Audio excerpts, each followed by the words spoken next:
The train platform was a chaos of hurried goodbyes and the rhythmic clang of the boarding signal. Elias, a man whose life had been measured in carefully calculated steps, felt a tremor run through him, an unfamiliar vibration that wasn't the track. He held a one-way ticket to a new, lucrative job across the country, a life his parents had planned since his birth. All he had to do was board.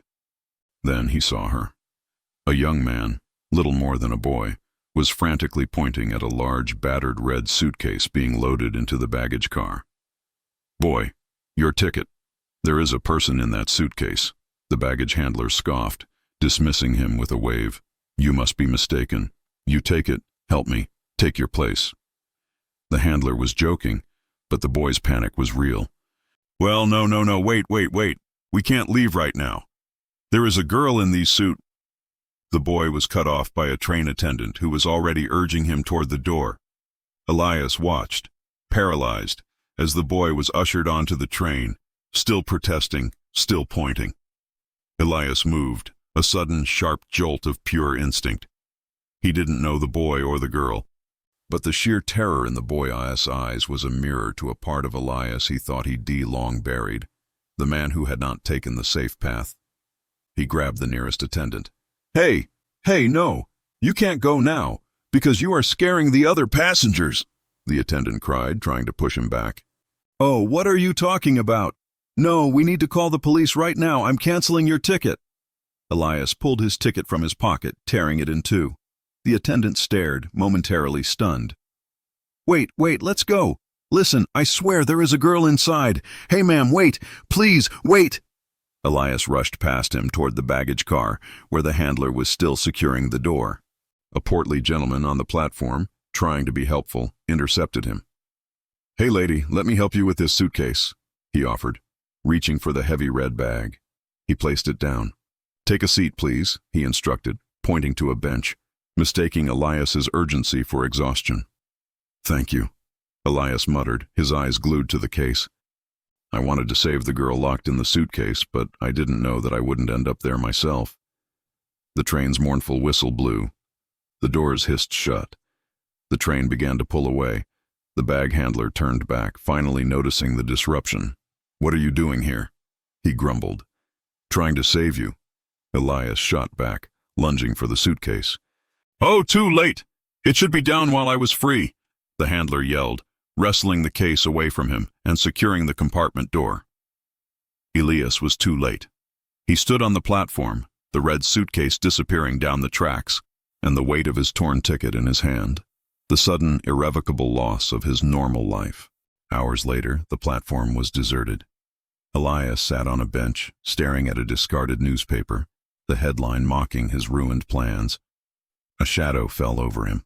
A young woman, dressed in clothes that were too fine and too new, stood a few feet away. She was the one. She was the girl. "Hey, what are you looking for?" she asked, her voice quiet but sharp. "I'm not looking for anything, I'm staring," Elias admitted. She walked closer, eyes darting nervously. "Hey, does he make you do this?"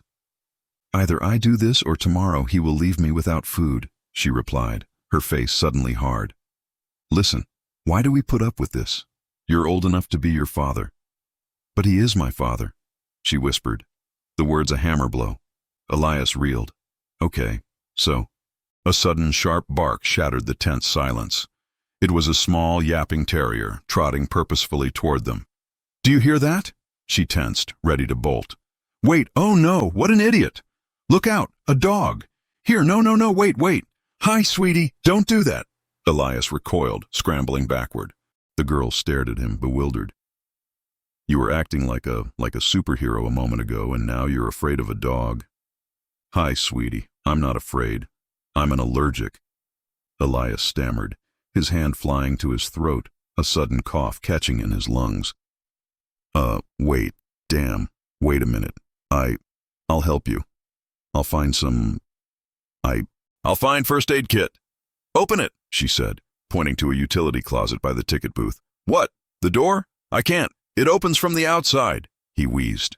She turned to the dog, which was now sniffing inquisitively at Elias's shoes, and with a swift, practiced movement, she swept the dog up.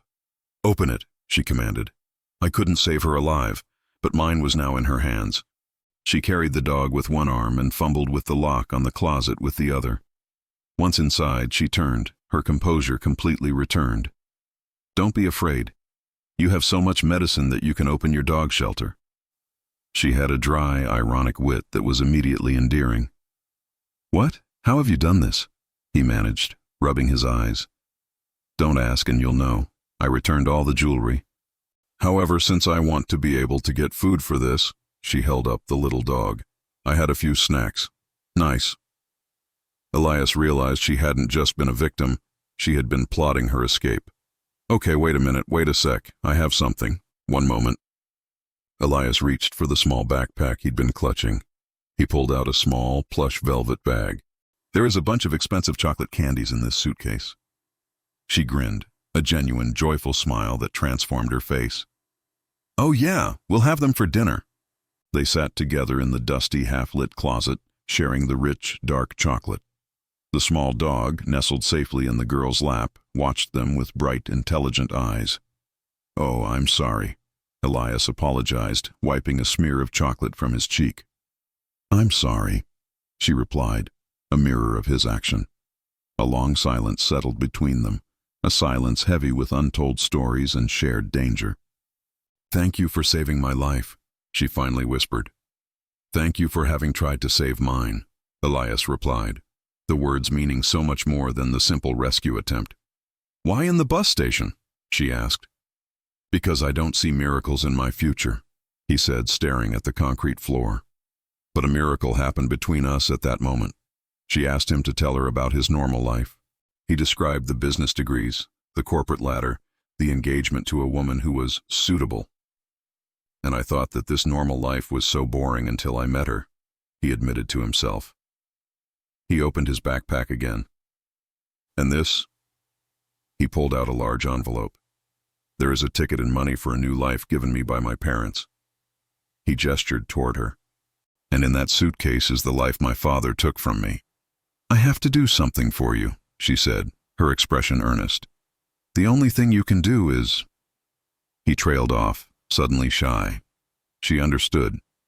She leaned in and gently pressed her lips to his. Why? He whispered, his heart thundering. 'Cause it was my first kiss, and it was my best.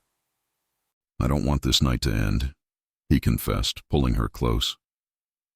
Who says that tomorrow won't be better? She murmured into his shoulder. A soft whine came from her lap. What, little monkey? Got hungry? She asked the dog, gently scratching its ears. A car screeched to a halt outside the station. They both froze. What are you doing? A man's voice roared, echoing through the empty terminal. Huh? Where's my daughter? Her father, a hulking man whose expensive suit did little to hide his menace, stomped into the station. He looked nothing like the kind, portly gentleman from the platform. I hope she's starting her life, hundreds of miles from here. The thought of the red suitcase flashed through Elias's mind. The girl pushed him toward the back of the closet. No, no. What the hell are you doing here? He yelled at Elias, who had stumbled out. Excuse me. Where is the red suitcase that was here? Elias asked, trying to sound official.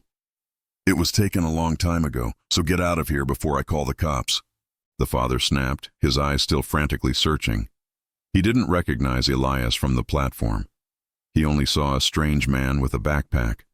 Elias bought her the seconds she needed. I wish I could be with her at that moment, the moment when she felt the breath of a new life. She was gone. He heard the faint sound of a side door closing. The father's eyes narrowed on Elias.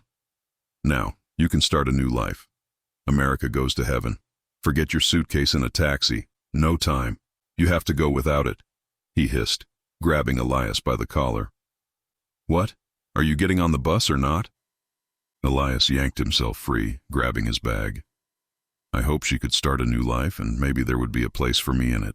He ran toward the bus terminal, dodging his way through the waiting passengers. He found the next departing bus. The last ticket, he gasped to the driver. He made it.